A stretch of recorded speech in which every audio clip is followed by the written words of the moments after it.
नमस्कार। तो दोस्तों, स्वागत है आपका अभी तक की सबसे महत्वपूर्ण और बड़ी खबरों में। दोस्तों, आज मैं आपको बताने वाली हूँ महाराष्ट्र में कोरोना से मरने वालों का आंकड़ा 1000 के पार, और जानेंगे काम पर लौट रहे कर्मचारियों को डॉक्टरों ने क्या दी सलाह। साथ ही जानेंगे जीने मरने की भविष्यवाणी करने वाले कैलकुलेटर के बारे में, और जानेंगे मेगा राहत पैकेज से किसानों को क्या मिला।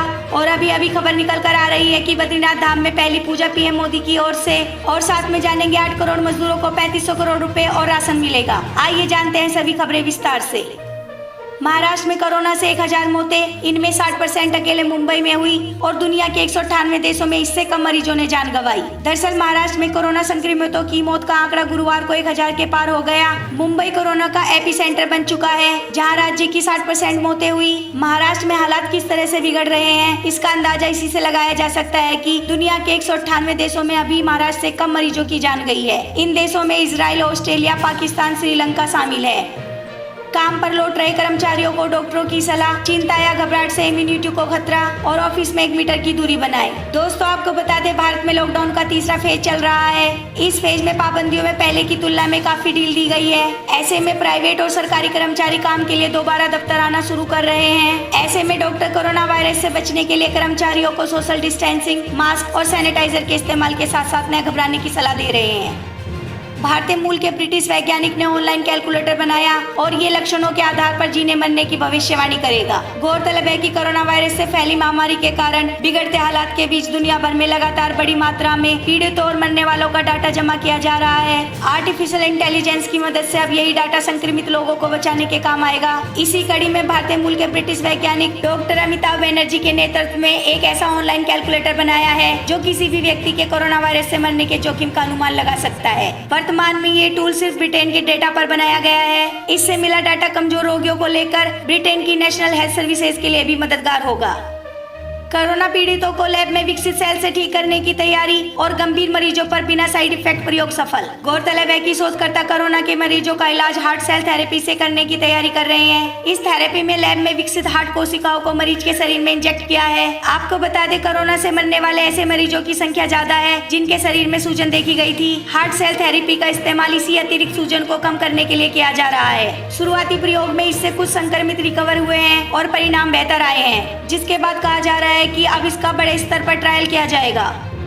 दोस्तों, एग्रीकल्चर सेक्टर से देश में 43% रोजगार कृषि पर निर्भर, और इसके बावजूद मेगा राहत पैकेज से किसानों को कुछ खास नहीं। दरअसल वित्त मंत्री निर्मला सीतारमण की कल की प्रेस कॉन्फ्रेंस एग्रीकल्चर पर भी फोकस रही, लेकिन 20 लाख करोड़ के आत्मनिर्भर भारत अभियान पैकेज से उन्हें कुछ खास नहीं मिला। उन्होंने कहा कि 3 करोड़ किसानों को पहले ही 4 करोड़ रुपए की राहत मिल चुकी है। मार्च में नाबार्ड के जरिए ग्रामीण बैंकों को पैसा मुहैया कराया गया ताकि ये ऋण दिए जा सके। वहीं किसानों को 31 मई तक ब्याज की छूट मिलेगी। बता दें कि देश की 70% आबादी और 43% रोजगार कृषि पर निर्भर है।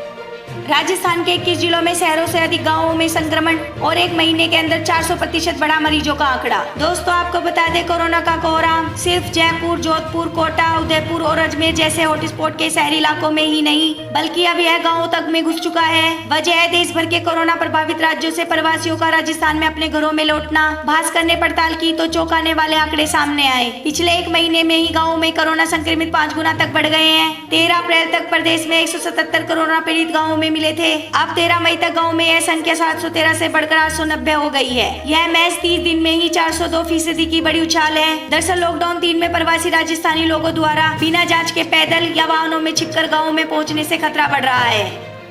हर माह 3 करोड़ रुपए दान पाने वाला पद्मनाभ मंदिर की कमाई अब सिर्फ 25,000 रुपए और साइट ट्रस्ट एफडी तुड़वाकर बांट रहा है वेतन। दरअसल 22 मार्च को हुए लॉकडाउन के बाद से देश के सभी बड़े मंदिरों में श्रद्धालुओं और दानदाताओं का चढ़ावा आना लगभग बंद है। ऐसे में मंदिरों को अपनी जमा पूंजी के सहारे ही संचालन करना पड़ रहा है। देश में सबसे अधिक संपत्ति वाले केरल के पद्मनाभ स्वामी मंदिर में भी हर महीने करीब 3 करोड़ रुपए दान में आते थे, लेकिन लॉकडाउन में सिर्फ 25,000 रुपए का दान आया। वैष्णो देवी मंदिर में जहाँ ऑनलाइन दान लेने के विकल्प के बारे में सोच रहा है, वहीं साईं बाबा ट्रस्ट का कहना है कि उनके पास जमा एफडी को तोड़ने के अलावा कोई विकल्प नहीं है।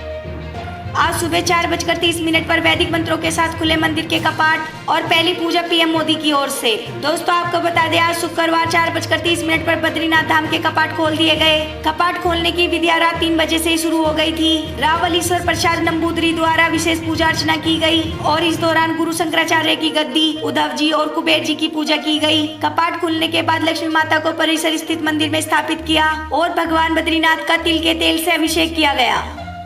कोरोना से सबसे ज्यादा प्रभावित 20 राज्यों में 30 अप्रैल तक 162 जिले ग्रीन जोन में थे, लेकिन पिछले 13 दिन में इनमें से 102 जिलों में संक्रमित मिले। गौरतलब है कि कोरोना संक्रमण की रफ्तार देश में किस तरह से बढ़ रही है, इसका अंदाजा इस बात से लगाया जा सकता है कि 30 अप्रैल को देश में कोरोना के 33,610 केस थे और 13 मई को इनकी संख्या बढ़कर 74,281 हो गई है। यानी इन 13 दिनों में देश में कोरोना के 120% मरीज बढ़ गए हैं। तारीख 30 अप्रैल इसलिए क्योंकि इसी दिन स्वास्थ्य मंत्रालय ने कोरोना संक्रमितों की संख्या के आधार पर देश के सभी जिलों को रेड, ऑरेंज और ग्रीन जोन में बांटा था। इस लिस्ट में 733 जिलों में से 130 जिलों को रेड, 284 को ऑरेंज और 319 जिलों को ग्रीन जोन में रखा था।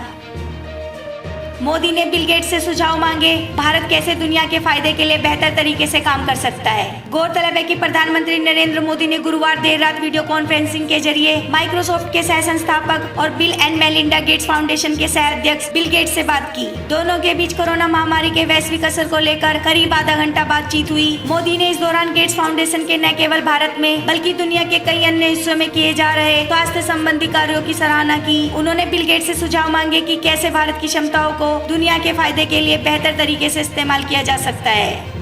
लुकनकला इलाके में हिमस्खलन में लेफ्टिनेंट कर्नल और एक जवान शहीद और रेस्क्यू टीम ने 16 को बचाया। गौरतलब है कि सिक्किम के उत्तरी इलाके में गुरुवार को पेट्रोलिंग पर निकले सेना के जवानों की एक टुकड़ी हिमस्खलन के चपेट में आ गई। इसमें शामिल 18 जवान बर्फ में दब गए। हालांकि रेस्क्यू टीम ने 16 को सुरक्षित निकाल लिया। इनमें से एक जवान SS राव ने इलाज के दौरान दम तोड़ दिया और लेफ्टिनेंट कर्नल रॉबर्ट टीए का बर्फ में दबने की वजह से पता नहीं चल पाया था। बाद में रेस्क्यू टीम को उनका शव मिला। सेना के सूत्रों ने बताया कि हमारी टीम लुकनकला इलाके में पेट्रोलिंग के साथ बर्फ हटाने के काम में भी जुटी थी। तभी 16,700 फीट की ऊंचाई पर हिमस्खलन हुआ और जवान उसकी चपेट में आ गए। बीते एक हफ्ते में उत्तर सिक्किम में एवलांच की यह तीसरी घटना है।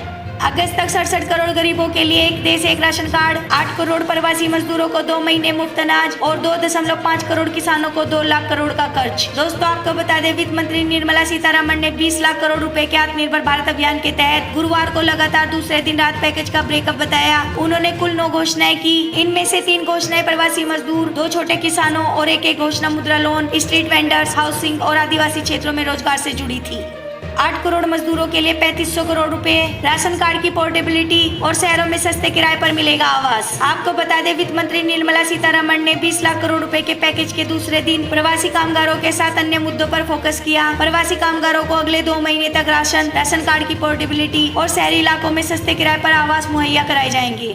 गोवा में 40 दिन बाद फिर कोरोना संक्रमण लौटा, 7 नए मरीज मिले। लॉकडाउन में ढील, लेकिन बाजार बीच सूने। गौरतलब है कि गोवा में एक बार फिर कोरोना ने दस्तक दे दी है, जबकि यह राज्य पहले ही कोरोना मुक्त घोषित हो चुका था। गोवा में बुधवार रात कोरोना के 7 नए मरीज मिले। इसके पहले यहाँ करीब 40 दिन पहले यानी 3 अप्रैल को कोरोना का आखिरी मरीज मिला था। पहले के सभी 7 मरीजों के ठीक होने के बाद 17 अप्रैल को राज्य कोरोना मुक्त घोषित किया गया था। नए मरीजों में से 5 एक ही परिवार के हैं। लॉकडाउन में ढील के बाद ही यह परिवार महाराष्ट्र से गोवा लौटा था। इनके अलावा 2 और पॉजिटिव मरीज ट्रक ड्राइवर हैं। विदेशों में फंसे राजस्थानी 21 मई से आएंगे और 11 फ्लाइट्स अलग अलग देशों से पहुंचाएगी जयपुर। ट्रेनों का संचालन शुरू होने के बाद हर किसी को अब हवाई सेवा शुरू होने का इंतजार है। इस बीच एयर इंडिया ने 19 मई से कुछ घरेलू रूट्स पर फ्लाइट शुरू करने की तैयारी कर ली है। इनमें से 11 फ्लाइट जयपुर भी आएंगी और एयर इंडिया की ओर से जयपुर एयरपोर्ट पर फ्लाइट संचालन शुरू किया जाएगा। कटिहार स्टेशन पर भोजन के पैकेट के लिए मची लूट और सोशल डिस्टेंसिंग की उड़ी धज्जियां। दरअसल कोरोना संकट के इस दौर में दूसरे राज्यों से प्रवासी मजदूर श्रमिक स्पेशल ट्रेनों से बिहार लौट रहे हैं। सरकार और रेल प्रशासन लोगों को सुविधाएं देने का दावा कर रही है, लेकिन कटिहार जंक्शन की एक तस्वीर यह दिखाती है कि हकीकत आखिर क्या है। बुधवार को श्रमिक स्पेशल ट्रेन नई दिल्ली से प्रवासी मजदूरों को लेकर पूर्णिया जा रही थी। इसी दौरान कटिहार जंक्शन पर ट्रेन थोड़ी देर के लिए रुकी। यहाँ मजदूरों के लिए खाने के पैकेट और पानी का इंतजाम किया गया था। केजरीवाल का केंद्र को सुझाव, दिल्ली के मॉल और बाजारों में 18 मई से ऑड इवन आधार पर दुकानें खोली जाएं। गौरतलब है कि दिल्ली में लॉकडाउन का अगला फेज कैसा हो सकता है। मुख्यमंत्री अरविंद केजरीवाल ने गुरुवार को इसके संकेत दिए। दिल्ली सरकार ने केंद्र को 17 मई के बाद बाजार, शॉपिंग कॉम्प्लेक्स और मॉल में ऑड इवन सिस्टम के तहत दुकानें खोलने का सुझाव दिया है। केजरीवाल सरकार लॉकडाउन फेज 4 के दौरान शुरू होने वाली गतिविधियों के लिए अगले 2 से 3 दिन में निर्देश जारी करेगी। राहुल ने मजदूरों के पलायन से जुड़े वीडियो शेयर कर केंद्र को घेरा। कहा, साधारण जनता नहीं, ये देश के स्वाभिमान का ध्वज है, इसे झुकने नहीं देंगे। दोस्तों आपको बता दें, पूर्व कांग्रेस अध्यक्ष और सांसद राहुल गांधी ने गुरुवार को प्रवासी मजदूरों और गरीबों की तकलीफ से जुड़ा एक वीडियो ट्वीट किया। वीडियो में बड़े शहरों से अपने राज्य की ओर पलायन कर रहे मजदूरों की व्यथा दिखाई गई है। उन्होंने लिखा, अंधकार घना है, कठिन घड़ी है, हिम्मत रखिए, हम इन सभी की सुरक्षा में खड़े हैं। सरकार तक इनकी चीखें पहुँचा कर रहेंगे और इनके हक की हर मदद दिलाकर रहेंगे। देश की साधारण जनता नहीं, ये तो देश के स्वाभिमान का ध्वज है, इसे कभी भी झुकने नहीं देंगे। विदेशों से लाए जा रहे भारतीयों को उनके शहरों तक पहुंचाने के लिए घरेलू उड़ानें भी शुरू होंगी। गौरतलब है कि कोरोना की वजह से विदेशों में फंसे भारतीयों को लाने के लिए सरकार का वंदे भारत मिशन चल रहा है। इसमें एयर इंडिया की फ्लाइट लगी है। ये फ्लाइट कुछ बड़े शहरों में ही लैंड हो रही है। ऐसे में कई लोगों को अपने राज्यों या शहरों में पहुँचाने के लिए दूसरे ट्रांसपोर्टेशन की जरूरत पड़ती है। ऐसे लोगों के लिए वंदे भारत मिशन के दूसरे फेज में घरेलू रूट पर स्पेशल फ्लाइट शुरू करने का प्लान है। न्यूज एजेंसी IANS ने यह जानकारी दी है। वंदे भारत मिशन का दूसरा फेज 16 मई से शुरू होगा। सोनाक्षी सिन्हा ने भिजवाए पुणे के हॉस्पिटल में PPE किट और अक्षय कुमार ने पुलिस को दिए 1000 रिस्ट बैंड। गौरतलब है कि बॉलीवुड सेलेब्स लगातार कोरोना वॉरियर्स की मदद को आगे आ रहे हैं। हाल ही में अक्षय कुमार और सोनाक्षी सिन्हा ने फ्रंटलाइन वॉरियर्स को कोरोना वायरस से सुरक्षा प्रदान करने वाले उपकरण दिए हैं। सोनाक्षी ने PPE किट्स तो अक्षय ने हार्ट बीट, BP और कदमों को नापने वाले रिस्ट बैंड डोनेट किए हैं। अमिताभ बच्चन ने दिखाई उंगलियों की क्रिएटिविटी, बोले इन्हें चलाते रहना बेहद जरूरी। दरअसल महानायक अमिताभ बच्चन ने बुधवार देर रात अपने इंस्टाग्राम अकाउंट पर एक पोस्ट शेयर की, जिसमें उन्होंने उंगलियों के स्वभाव के बारे में बताया। उनके मुताबिक पुनर्गठन के मामले में ये मानव शरीर का सबसे जटिल हिस्सा है। इसके साथ ही उन्होंने एक फोटो भी शेयर किया, जिसमें उन्होंने उंगलियों में क्रिएटिविटी दिखाने की कोशिश की। ये थी अभी तक की ताजा खबरें। देश दुनिया की ताजा खबरें जानने के लिए मेरा चैनल अभी सब्सक्राइब कर लें। मिलते हैं अगली वीडियो में, तब तक सावधान रहिए, सुरक्षित रहिए। धन्यवाद।